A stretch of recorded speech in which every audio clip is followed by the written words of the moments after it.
Yo, how's it going, guys? Welcome back to another Mathmech and Codetalker video. In this video, I actually talk about the future of Mathmech. So there's not going to be any real gameplay in this video. I just want to actually discuss where Mathmech is heading, and this is more in regards to unreleased cards that will come to Master Duel at some point, and I'm just going to explain how they add value to the deck and where I would say we would add them in. So I have a few examples of the combos as well as some of how the TCG use them, and then there's an extra bonus card that I want to present because I'm not going to lie, this card, it probably won't come to Master for a long time. It's a very toxic card, but I'm not going to give you the name yet. I'll introduce that towards the end of the video. But anyway, on to, I'm going to show you the cards first, and then the combos, and then I'll show you a little bit of an example of the TCG, and then I'll give a conclusion. All right.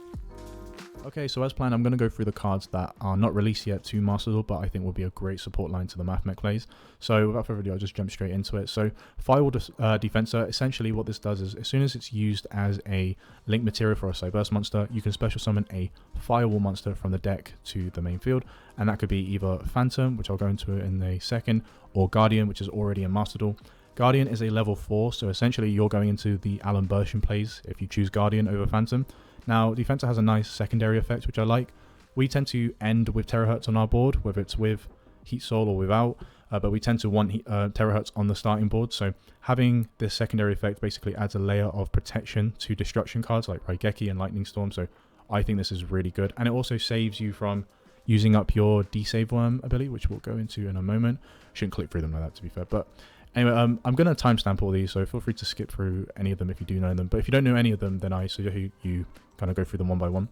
Now, Firewall Phantom, if you choose to, summon this card from Defenser, you can go into your Signet plays, which I think is amazing. So you can get Signet Conflict. Unfortunately, there is a cost of discarding one card when you do add a card. So if you do add Signet Conflict and the only other card in your hand is Super Factorial, you're going to have to get rid of the Signet Conflict because you need the Super Factorial to make the Mathmech even worth playing. Otherwise, there's no point having the whole support to that archetype, And then, of course, the secondary effect, I think it's pretty decent. It's more for the grind game, which Mathmech aren't really designed for, but it's still pretty good. You can shuffle one Cyberse monster from your graveyard into deck if you banish this card, but this is done during the end phase. And bear in mind, you're only going to be doing this for stuff like Alan Bersham, so you can continue your plays. You want to keep your link monsters in the graveyard, really, so that way you can resummon them with Codetalker, Splash Mage, or, well, Splash Mage doesn't do link monsters, but G Golem as well. So it depends on the game state, but realistically it'll be the Xyz monsters, so you can set up those negates with Diameter. Now, Sakitama, level 4 light spirit monster. In so many ways this card is great, but realistically the main thing is that it can just summon itself. Literally all you have to do is reveal this card in your hand. Immediately after this effect resolves, it normal summons itself. So you would play this originally with Aratama, but I think this card is pretty much good on its own if you just play 2 of these. So Aratama is already in Master Duel. When you summon Aratama, you can add a spirit monster from your deck to your hand, which would be Sakitama, and then this card can just normal summon itself. And they're both level 4, so you go into the Alan Bersham play from there, really. Now moving on to Desavewurm, this is an excellent card. So essentially you would send this from Terahertz effect to the graveyard, and now you just have a natural spell trap negate. But it only negates the activation. Now, you do have to have a link for it higher, so Terahertz and Access Code will, fall into this category. But it only negates the activation. So stuff like Brand of Fusion, it's great for and quick play spells. But continuous spells and traps, as well as field spells, you have to time the negation properly. So don't negate the activation of the card as it enters the field, but negate the activation of the effect. So that way it actually negates the correct thing. So you need to time it properly. Now, Link Decoder. This card, well, the effect speaks for itself. When you, use this card as material for the link summon of a Cyberse monster, with 2300 or more attack, you can special summon this card from the graveyard. And then it does say that you have to banish it. So essentially, this is an extra body like Dotscaper. It's the best way to describe it because you can mill it and then bring it back. But this is so good for link climbing because you can use, let's say, Splash Mage plus this, and then go into Transcode. And then Transcode bring back Splash Mage, this brings itself back, and you've got a lot of materials to go into Terahertz as well as, Heat Soul. I'm sure you can find a way to get the materials to make it. So I think this is a fantastic card. But I need to save my opinions for the conclusion. But essentially, this is a great card, and this is the ability. Last one is Singularity. So this is a Link 6 Firewall Dragon monster. So essentially, it only requires effect monsters, a little bit easier to summon. But what it does is it bounces back your opponent's cards from the graveyard or main field up to the number of different types of monsters you have in your graveyard, or on the field. So Ritual, Fusion, Synchro, Xyz. And then of course it has an added effect, which is if a monster this card points to is destroyed by battle or sent to the graveyard. I don't know the conditions of the sent to the graveyard. If you can just tribute it, you can target one side burst monster in your graveyard and then special summon it. But that's pretty much the cards in a nutshell. What I'm going to do is walk into the combos where these cards actually are relevant and why they would support the Mathmech line. But I've kind of touched a little bit on them, but I'll go into further detail right now. So I've tried to illustrate one of the combos here, so I'm going to just keep it as large as possible so you can see it. For this one, I'm not really going to need Phantom. It's not that relevant of a card. This is all about Defenser and Guardian. As I described before, I did describe the combo in short, but just to illustrate it, I can just show you in quick photos. So Defenser, go into Lingarevo or Decoder. So you open with this card and do not open with Guardian. And then from Defenser's effect, you summon Guardian. So your end board should be Lingarevo plus Guardian. Now you go into Splash Mage using Lingarevo and Guardian. Guardian from its own effect will resummon itself, and then you still have Splash Mage's effect to resummon Defenser, not Guardian. And then this should be your end board. So it should be Splash Mage, Guardian, and Defenser. And now look, you've got the 2 level 4 bodies to go into your Alan Burschen line. And then yeah, I got a bit lazy at this point because I can just describe to you the Mathmech play. And if you're already a Mathmech player, you already know it. Like it's pretty much the bread and butter of our plays from the beginning. So you get Circular from Alan Burschen, you send Nabla as cost, tribute Alan Burschen to get Nabla from the graveyard, trigger Circular to get Super Factorial, and then you tribute either Nabla from its own effect or something else from the board, easier from its own effect to get Diameter, and then that's your free materials for Laplation plus the Super Factorial hand, and you can go into the rest of your link climbing plays. So that is the standard play for Firewall Guardian. But if I go back to the top and I'll bring back the card. There you go. So another play, let's say you already have the Mathmech line. What I would do is, so after getting Alan Burschen to add, so if you started with Circular and you've gone, milled Sigma, and now you've added Diameter to hand from Alan Burschen, I would use Alan Burschen to tribute itself and bring Diameter onto the board immediately. Then normal summon Defenser, that way you're not wasting but not using up your normal summon. And then that way I would I would use this as link material, summon Phantom, and then go into the Signet play if you don't have Microcoder in hand. If you have Microcoder in hand, I wouldn't even try and waste the materials, because it is nice to have Phantom as an option. So essentially what I'm saying is maybe bait them out with Phantom, use it to get to the Signet play, and if they decline it with Ash Ash really, I can't think of anything else, because if you got Drolled at this point, then you're not getting anything. But if they Ash this, or yeah, it would have to be Ash because it's in the graveyard. What am I talking about? Sorry, if they Ash this and then you don't get the Signet cards from this card, then at least if you have Microcoder in hand, you can secure that play. But this is just another way to get into that play. So I prefer Firewall Phantom over this, but like I said, in the TCG, because they only have one Circular, I can understand why they prioritize the Guardian line with Defenser. You might not even see this in some decks, but I love Signet Conflict, so I'm definitely going to be incorporating this when it comes out. But anyway, on to the final bit before I give a final conclusion and kind of reveal the bonus card. So I'll be moving on to the TCG line. So I'm just going to go through a few deck lists, just showcasing how the TCG format their decks. And this is from, top 10, top 4, and even a winning Mathmech player. So I'll move on to that right now, but I think it's really interesting stuff. Okay, so without delaying any further time, I think we just jump into some of the deck lists. So you can see the date that they were submitted, or I think the date that they were played, and then also where they were played, so what tournaments they were played. We'll look at a map. I can already see Signet, so I'm going to be happy with this. So look, as you can see, I think it's very clear that Signet Conflict needs to be within this deck list, because it just can be the defining card that secures wins. If you draw this card, it is so much better than when you search for it, just because your opponent doesn't know what's about to hit them. And this card cannot be responded to because it's a counter trap, and it's just insane. But as you can notice here, he plays 2 Sakitama here. So as I was kind of theorizing, you're better off playing 2 of this card and none of Aratama. So he's kept it to 42. So with Aratama, it would have been a 44 card deck. Now, at the minute, at this very moment, I'm not playing Small World. I play Signet Backdoor. I'm kind of liking that a bit more, but you don't get as much access to your... Oh, he doesn't even play Kaijus. Oh, he's really gambling. Doesn't even have a Kaiju. He has Kurikara, though, which currently I'm playing. And because of Sakitama, he gets to play Baguska, and I really want to have Baguska. That card itself is insane. Like, you won't have to worry about monsters actually triggering their effects. Only stuff like, I don't know, Druid's Worm will really have a real effect. But if you have this on your end board with Link monsters and, your Super Factorial line... Oh, although Super Factorial will not work whilst Baguska's on the field, so do have to be careful of that. This is more, I guess, better for going second or delaying your turn, so that way your opponent is kind of locked out of using any of their monsters, and because Kashtira and Purely are the #1 decks at the minute, this card doesn't really have a great effect. Can't be banished or anything. It would have to be negated by whether it's Imperm or some other form of negate, but that is really cool actually. So if we look at the deck here, he's not playing any of the Firewall stuff, so I'm kind of inclined not to do the same. He plays 2 Book of Moon. Don't know why they're not next to each other. In the TCG, they only get 1 Call by the Grave, but I only use 1 as well. I don't like to open with 2 and then I only use 1 and the other one's useless. It just feels kind of shitty. I just have this 3 Ash Blossom. I won't play Ghost Spell. I don't think I see the need for it yet. I'd probably play Kurikara over Eccentric. Great card though. Nice small world bridge. And then 3 Silent Mining for me is way too much. And then I've already kind of spoken about how I don't use Effect Veiler and why. Just think because of Maxi being in the game, we don't really have space for a card like this. And this compared to Ash Blossom and Droll, yeah, it's very different. Very surprised he side decked Droll, but it depends who he played against.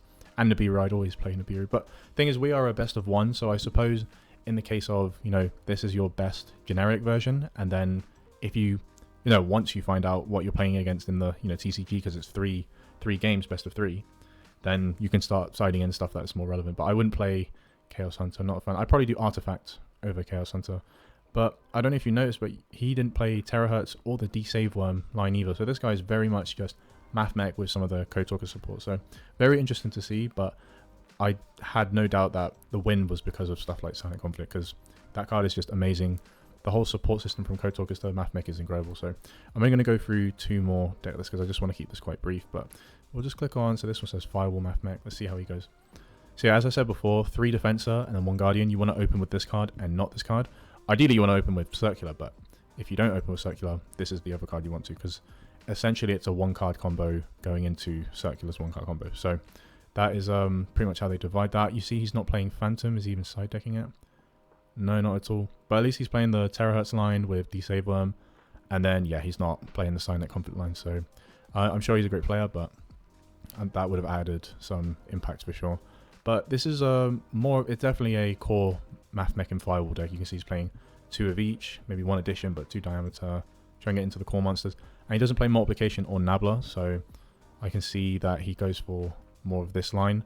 Because to me, Terahertz without Multiplication, because it doesn't make it a bad card, not in the slightest, but you do lose that, OTK option. And if something's in attack mode, I'd rather summon Terahertz, because, yeah, that in the battle phase is almost untouchable, unless your opponent obviously has impermanence. But if something's in attack mode, I'm going for that straight away. So I think that's it's a pretty good deck list. Triple Tactics, amazing card. Again, I mentioned it in my last video. I love this card, but this card just does not love me, so I just don't put it in. I don't play Harpy's Feather Duster because it's limited to 1 card. If you have it when you don't want it, and then you don't have it when you need it, and you could play Thrust instead of the talents, but I don't know. It's just a bit. I don't think it's that necessary, to be honest. But fair play to him.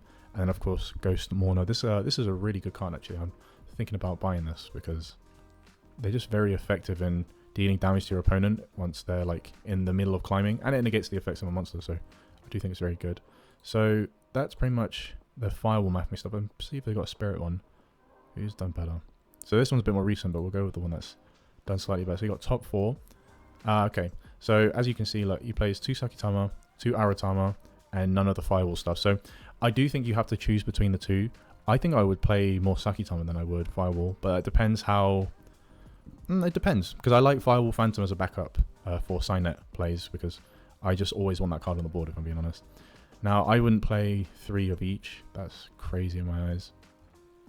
And a 1 of a hand trap can put you in a really tough position. That's why I don't play Equation either. It's a great monster reborn for the Mathmech line, but if you open with this card, it does kind of suck, because you're just stuck with it, really. It doesn't really help. So there's that. Not too bad. Yeah, that's pretty much it. Like, a lot of Book of Moons for Kashtira, I see. Nibiru for Kashtira as well. Ghost Bell, Eccentric, Kurikara for Kashtira. I presume this is for Purely, but that would shut down Purely pretty well. And Runic. Oh, wow. But either way, yeah, this is the type of like decks you see in the TCG. Obviously, we have 3 Mathmech, so we don't have... Oh, sorry, 3 Circular. So we don't have to suffer at the hands of, trying to bait out... Well, not bait out, but get Alan Bershin out through different means. But I think Sakitama is a great card, and the reason I like it so much is because it doesn't lock you into anything, so you can go into your Baguska. But I'm going to move on to the last portion of my video, which is a conclusion. So I'll just move on to that right now. Okay, so for my conclusion, I'm going to try and keep this short because I've already given away how I feel about some of these cards. So to start with the Firewall stuff, I think it's great that it will make Guardian a lot more useful and you can actually go into Alan Bersham plays. But because we have 3 circular, I don't really see the need for this play, if I'm being honest. The only reason I would use Defenser, and I may still do so, is for Phantom, because I love that we have a second way to get into the Signet plays, because unfortunately a lot of players know the Mathmech line now, so I get ashed a lot when I'm trying to get the Silent Conflict, because a lot of players just can't play through that, but they can play through Super Factorial with no problem really. So that's why I like the Silent Conflict line. But even if you open with Defenser and Microcoder, you can always bait out, you know, the negation with Phantom and then actually use Microcoder. And if they don't, you know, negate the Phantom getting Signet, you can just go into further place and get Signet Backdoor, which is what I'm playing at the minute. Signet Codec if you decide to play that, or any other Signet card, because at the minute, like, you can just continue your plays and you can continue link climbing with Microcoder to get into terahertz a lot more easily. A lot more easily. But moving on to Sakitama, I much prefer this card to the Firewall stuff. If we're getting into Alan Bersham, this card plus any level 4 in your hand will get you Alan Bersham, because this card can just normal summon itself. So even if you open with Nabla, Diameter, or if you're really as unfortunate as I am, open up with Firm Multiplication, then you can just summon both those level 4s, go into the Alan Bersham play, and then continue from there. So I'm definitely going to be playing 2 of this. I don't think I'm going to be playing Aratama. Aratama to me is not that useful. I just find, why would you need to keep searching for more cards? And if it gets ashed, then you're in a real like tough situation, because you wish you opened up with this realistically. And plus, Defenser can get ashed because you're summoning from the main deck. So one card can negate that whole playfield, but this cannot be negated. Now, maybe Alan Bersham might get negated, but I'd rather, you know, have this on board. And imagine you have Diameter in hand. You can have, you know, your negate on your Alan Bersham from the first turn. So I really appreciate having a card like this. Now, the real cards I want are Desavewurm and Link Decoder. Sorry, Link Decoder. I'm saying that wrong. So Desavewurm, look, the effect speaks for itself. Just having that extra negate on your board is just fantastic. Like, the dream end board for me would be Terahertz, Heat Soul, Signet Conflict, Super Factorial, and then this in the grave. Like, it's just an extra negate that your opponent has to play through. And if we didn't have to use, you know, Terahertz first ability to send Microcoder to confirm the Signet Conflict line, then we have Aggregator as well for the next turn. So I'm really looking forward to having this card in the game, and I just hope it's not a UR and just an SR at max, because that's a lot cheaper than the, you know, your UR points. Like, it's really, I don't think they would do that, because this card is really hard to summon, and it's only really useful from Terahertz ability anyway. So yeah, let's just pray it doesn't do that. Now, Link Decoder, again, look, I don't really need to speak through its effect, but just the fact that it helps with the link climbing so easily, because ideally we'd go to transcode from this, and then it just summons itself, and then transcode can bring back Splash Mage or whatever else you made from you know, your link materials, and then you can just keep climbing from there. I think it's amazing. I really I would really enjoy having a card like this, and the link arrow going down really helps with, you know, aligning different plays, getting Update Jammer on board, and then being able to summon something to the zone that Update Jammer points to, because it's up and left. Because with Lingaribo, because it points diagonal left, you have to really, you really have to play with like specific zones, but this sort of opens up more possibilities. Now, Singularity, I'll be honest, I think this card is ass. I do not care for this card at all. If they bring it as a UR, I will 100% not be getting it. I just don't think it's worth it in the slightest. It's like a weakened version of, I don't know, it's just a weak card in my opinion. I was going to say compared to Punk Amazing Dragon, but even then I think Amazing Dragon could be better, because this requires so much for it to be useful. We're never going to have a Ritual monster. Synchro monster, we have Igniter and Final Sigma if you play those two. You'll have an Xyz monster, but the only way you're going to have a Fusion monster in the graveyard is from Terahertz, which tells me you've used Terahertz to climb into this, and even then I think you're a fool, because like, why would you want to get rid of what is our best OTK option with the extra negate on board from like Aggregator? I just think it's a waste. So yeah, definitely not going to get this card, but I'm glad we got through that, because I wanted to get onto the real card that I wanted to introduce, the bonus card, and that is none other than Click and Echo. Now, you're going to think I'm a weirdo for playing this card because of Sea Serpent, but when you read the effect, and I've watched quite a few videos of people playing in the TCG with this, and this one guy completely tore through the tournament because he just kept opening with this card. So essentially, it's like Nightmare Ibli. You link summon using this card, so you'll normal summon it to not affect the other plays, and I don't even think you can special summon it, or we'd have to find a way. It will summon itself to your opponent's side of the field, and the extra effect is, while this card that was summoned by its own effect is in the monster zone, you must keep your hand revealed. So your opponent must keep their hand revealed. From the first turn, we will see what cards they have in their hand, and we can formulate our plan around what they have, and it's just, oh, it's amazing from there. Like I can't even begin to describe the opportunities that you have from knowing what your opponent is playing at all times. I'm not even sure they'll release this card, but if they do, just know that this card is going to be played everywhere. It's insane. And then look, cannot be used as material for fusion, synchro, exceed something. So for Kashtira, they're going to have a really tough time out in this card. They're going to need to have either a hand trap, Rise Heart, or Kashtira Birth to get rid of this card. So very specific cards, and if they don't open any of them, then yeah, it kind of sucks for them. And a lot of them, like with the normal summons, don't have what do you call it, extra effects, so on summon effects. So if they use Birth, you just super factorial, remove Birth, and then you're good from there. Or if they summon Rise Heart, remove Rise Heart, and now they're really stuck with like certain plays. And look, this card's amazing, and that's all I really wanted to introduce. But look, I'm not going to go into this video any further. I've already gone over the limit that I set for myself. But if you enjoyed what you watched and you learned something, then please leave a subscribe and a like. It really tells me if you like the videos. And if there's any cards that I missed out, please just let me know. I'd love to learn more cards. But in the meantime, thank you so much for watching and have a great day. Take care. Bye.